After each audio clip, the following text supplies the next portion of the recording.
Assalamualaikum warahmatullahi wabarakatuh. Hai semuanya, perkenalkan nama saya Ananda Rinandi Al-Fatihah dengan NIM 21002026080. Nah, pada video kali ini saya akan menjelaskan tentang perkembangan dan pembukuan fikih. Sebelumnya, apa sih yang dimaksud dengan perkembangan fikih itu? Nah, fikih itu sendiri merupakan ilmu yang dinamis, teman-teman. Mengapa dikatakan ilmu yang dinamis? Karena ilmu fikih itu berkembangnya sesuai dengan perkembangan zaman. Menurut Abdul Wahab Khalaf, ilmu fikih itu dibagi menjadi 4 periode. Nah, apa sih 4 periode itu? Mari kita bahas. Yang pertama, periode Rasulullah.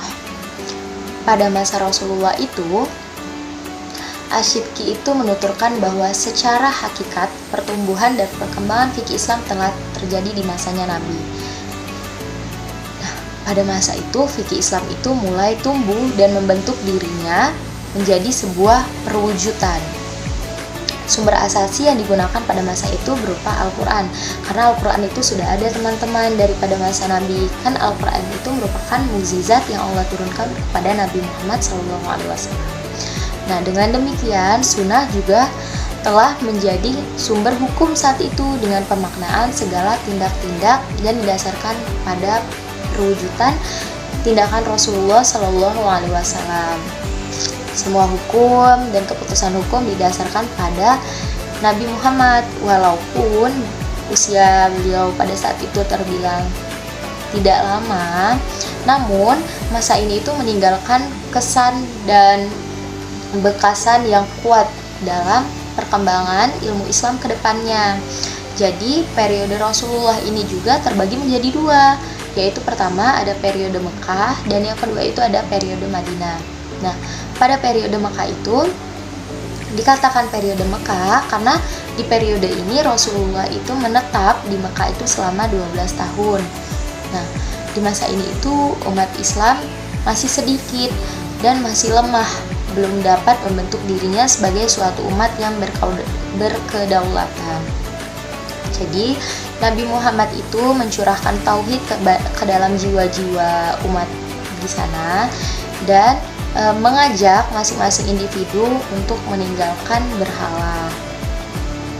Di samping itu, beliau juga menjaga diri dari aneka rupa gangguan yang muncul dari bangsanya. Nah, masa ini itu belum banyak hal-hal yang mendorong Nabi Muhammad untuk mengadakan hukum dan perundang-undangan. Karena itu tidak ada dalam surat Makkiyah ayat hukum-hukum seperti dalam surat Yunus, dalam surat Yasin, ataupun surat Al-Furqan. Dan kebanyakan isi dari ayat-ayat Makkiyah itu berbicara mengenai akidah, kepercayaan, akhlak, dan sejarah. Lanjut yaitu periode Madinah. Nah, di periode Madinah ini Rasulullah itu menetap selama 10 tahun. Namun perbedaannya pada periode Madinah ini umat Islam itu mulai bertambah dan pengikutnya itu terus-menerus semakin banyak. Nah, sejak itu Nabi itu membentuk suatu masyarakat Islam yang berkedaulatan. Karena itu diperlukan pengadaan syariat dan peraturan untuk mengatur perhubungan antara anggota masyarakat satu dengan masyarakat lainnya. Nah, dalam hubungan ini disyariatkan hukum-hukum perkawinan, hukum talak, hukum wasiat, jual beli, terus hukum sewa, hutang piutang, dan semua transaksi itu dihukumi, teman-teman. Demikian juga yang berhubungan dengan pemeliharaan keamanan dalam masyarakat. Nah, karena itulah perbedaan dari surat-surat Makkiyah dan Madinah. Jika tadi dikatakan dalam surat Makkiyah itu berbicara tentang akhlak, tentang akidah, kepercayaan, namun isi dalam surat Madinah itu seperti surat Al-Baqarah, surat Al-Maidah, surat An-Nisa itu berbicara mengenai akidah, akhlak, dan hukum, teman-teman. Jadi yang lebih dominan itu membahas tentang hukum. Yang kedua, periode sahabat. Periode kedua ini berkembang pada masa wafatnya Nabi Muhammad SAW hingga sejak Muawiyah bin Abu Sufyan menjabat sebagai khalifah pada tahun 41 Hijriah. Nah, pada periode ini Islam itu sudah mulai meluas dan yang mengakibatkan adanya masalah-masalah yang timbul. Nah, oleh karena itu tidak heran jika periode sahabat ini pada bidang hukum ditandai dengan penafsiran para sahabat dan ijtihadnya dalam kasus-kasus yang tidak ditandai dengan adanya nas. Nah, di samping itu juga terjadi hal-hal yang menguntungkan, yaitu pemecahan masyarakat Islam yang bertentangan secara tajam. Nah, di periode sahabat ini, kaum muslimin telah memiliki rujukan hukum syariat yang sempurna berupa Al-Quran dan hadis. Nah, kemudian juga terdapat ijma dan qiyas yang diperkaya dengan adat istiadat dan peraturan-peraturan berbagai daerah yang bernaungan di bawah Islam. Dapat ditegaskan bahwa zaman Khulafaur Rasyidin, dalil-dalil tasyri' dalam Islam telah lengkap. Nah, sahabat-sahabat besar dalam periode ini menafsirkan nas-nas hukum dari dalam Al-Quran maupun hadis, yang kemudian menjadi pegangan untuk menafsirkan dan menjelaskan nas-nas. Selain itu, para sahabat memberi fatwa-fatwa dalam berbagai masalah terhadap kejadian-kejadian yang tidak ada di dalam nas, yang menjelaskan masalah itu kemudian menjadi dasar ijtihad. Yang ketiga, periode tadwin.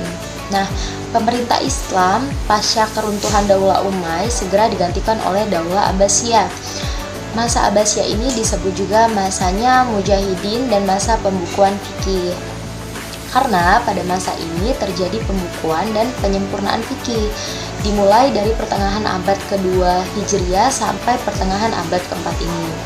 Muncul usaha-usaha pembukuan as-sunnah, fatwa-fatwa sahabat dan tabi'in dalam bidang fikih, tafsir, usul fikih. Pada masa ini lahir pula tokoh dalam istibad dan perundang-undangan Islam. Nah, pada masa ini disebut juga masa keemasannya Islam, karena ditandai dengan perkembangannya ilmu pengetahuan yang pengaruhnya dapat dirasakan oleh kita hingga saat ini. Nah, faktor utama yang menjadi pendorong perkembangan hukum Islam adalah perkembangan ilmu pengetahuannya, yaitu disebabkan oleh hal-hal berikut, yaitu pertama adanya penerjemahan buku-buku Yunani. Nah, disebabkan oleh faktor-faktor perkembangan pemikiran dan luasnya ilmu pengetahuan, seperti tadi buku-buku Yunani, buku-buku Persia, Romawi itu diterjemahkan dan dipelajari oleh umat-umat muslim sehingga menjadi ilmu pengetahuan yang luas. Yang keempat yaitu periode taklid.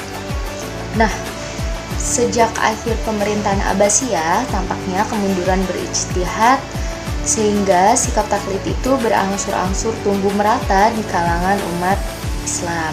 Nah, yang dimaksud dengan masa-masa taklid itu yaitu masa di mana semangatnya para ulama untuk melakukan ijtihad itu mulai kendor atau mulai melemah, sehingga mereka itu kembali kepada dasar syar'i yang berasasi dalam peristimbatan hukum dari nas Al-Quran dan As-Sunnah.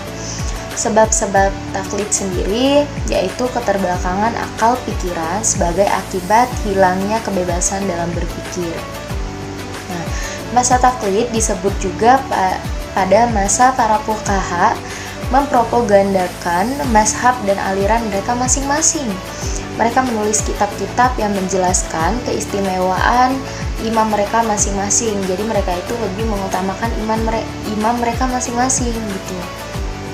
Dan memberi fatwa pula bahwa orang-orang yang bertaklid atau muqallili tidak boleh pindah dari mazhab satu ke mazhab lainnya.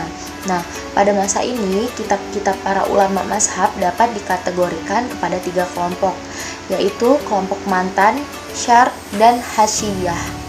Mantan adalah kumpulan masalah-masalah pokok yang disusun dalam bahasa yang sederhana dan mudah. Sedangkan syarh merupakan komentar dari kitab mantan. Nah, adapun hasyiyah adalah komentar dari syarh. Nah, itu tadi teman-teman 4 periode yang bisa kita simpulkan, yaitu pertama ada periodenya Rasulullah, yang kedua ada periodenya sahabat, yang ketiga ada periode tanwin, dan yang keempat ada periode taklid. Mungkin cukup itu yang dapat saya sampaikan. Apabila banyak kekurangan dan kesalahan, saya Ananda Rinandi Al-Fatihah memohon maaf yang sebesar-besarnya. Mungkin cukup itu. Wassalamualaikum warahmatullahi wabarakatuh. Dadah.